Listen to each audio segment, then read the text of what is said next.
What's going on, guys? Just want to do a quick little video kind of going over the experience and doing more of an introspective feel of the US Open.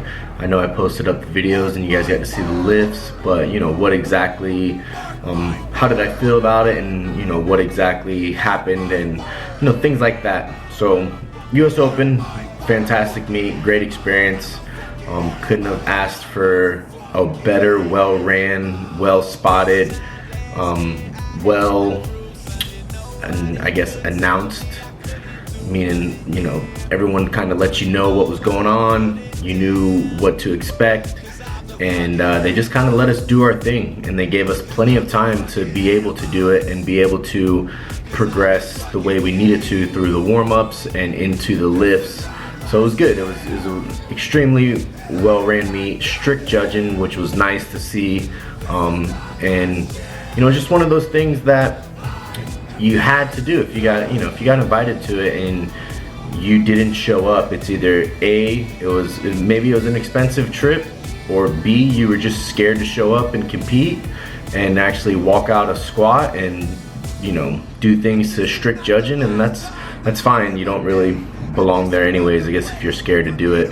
I understand the financial issues for the East Coast guys and stuff, but I think a lot of it came down to people were scared to have to do stuff to a stricter standard, and they stay within their federations and they get their lifts in and they brag about it. But when it comes down to it, if you're not competing with the best of the best at the highest level, head to head, when you get an opportunity, then you're really nobody.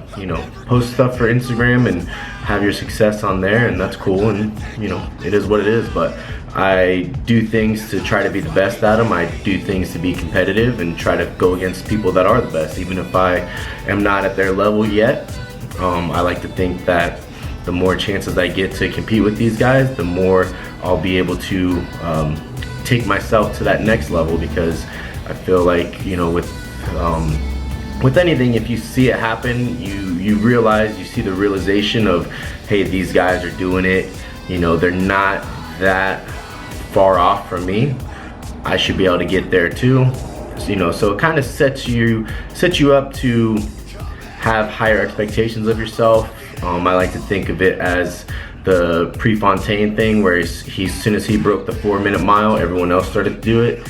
As soon as I can see these guys and what they're putting into it and them perform on the platform, I see no reason why I can't get there too. So for me, I'd rather go against competition that's the best in the world and get beat, rather than keep doing local meets where I'm the biggest guy there, strongest guy there, and I always win and I always feel good about myself, in that type of way.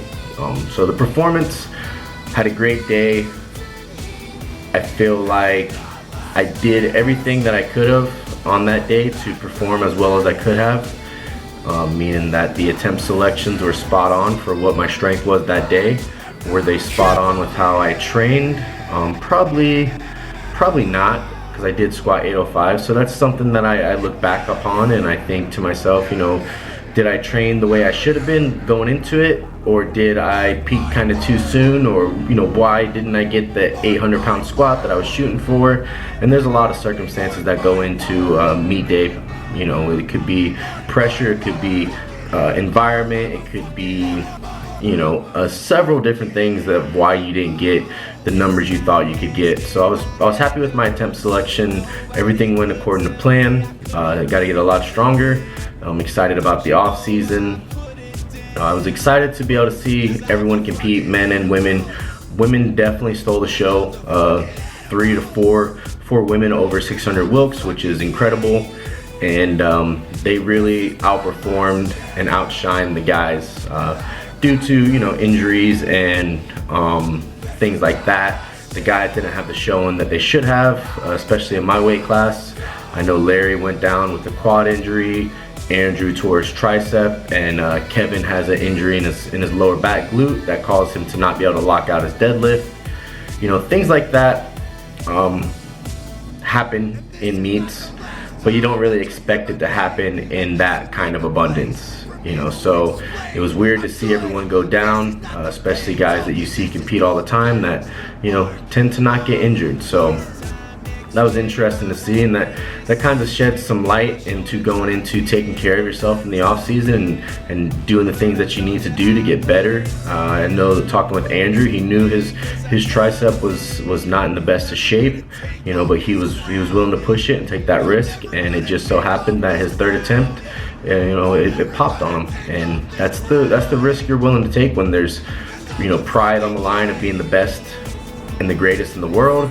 And with that money, it's worth the risk for a lot of guys. And I think that those are the characteristics of why those guys are at the top of their game and the top of our sport, and why a lot of people aren't. And you know, I call them the kind of bottom feeders, where they're strong, but they're not willing to take it to the next level as far as you know, their determination and their dedication to their craft. So that's definitely one of the things I respect about those guys at the top of the game, and something that I try to pride myself on as well. So at the end of the day, the meet went really well. It was everything that I expected it to be. I somehow got third place, which doesn't really mean anything due to the injuries, but it was nice. It was a good accomplishment. 2,000 pound total, first 500 pound bench in competition. Couldn't have gone any better for myself. For my training partner, Sean, although he had the best total of the meet, it was definitely under his expectations of where he should have been at this point in time in his lifting career. So definitely some things that he's gonna have to adjust this off season going into big dogs, and I guarantee he'll come back stronger and you know, get that squat back up. He squatted 924, and at the meet he only was able to do 881, and everything kind of digressed a little bit, which is fine. I know he'll get it together. You know, we try to piggyback ideas off each other and continue to push each other, so I'm sure he'll be ready for big dogs. And then Kaylee did extremely well. She hit a PR of 49 pounds, so couldn't be more happy with her performance. As a coach, I feel like I can do a better job programming for her bench press, because the first meet we did hit 215, and since then it's not been there. So that's up to me to figure out the tricks, the timing, and everything else that goes along with it. So just something to work on as a coach and as an athlete, and it's the stuff I look forward to. I get to these opportunities to train with high-level competitors and help high-level competitors get ready for meets, and it's my job to continue to kind of spin my wheels to figure out exactly what I need to do to get them better and to get them performing at their highest level on meet day. And I feel like if you're not into that and you're not willing to put in those hours to figure out what goes on, then maybe you shouldn't be a coach, and you should figure out what you want to do. So as always, guys, I appreciate you following along. Make sure you like, subscribe, and share. And until next time, I'll catch you guys later.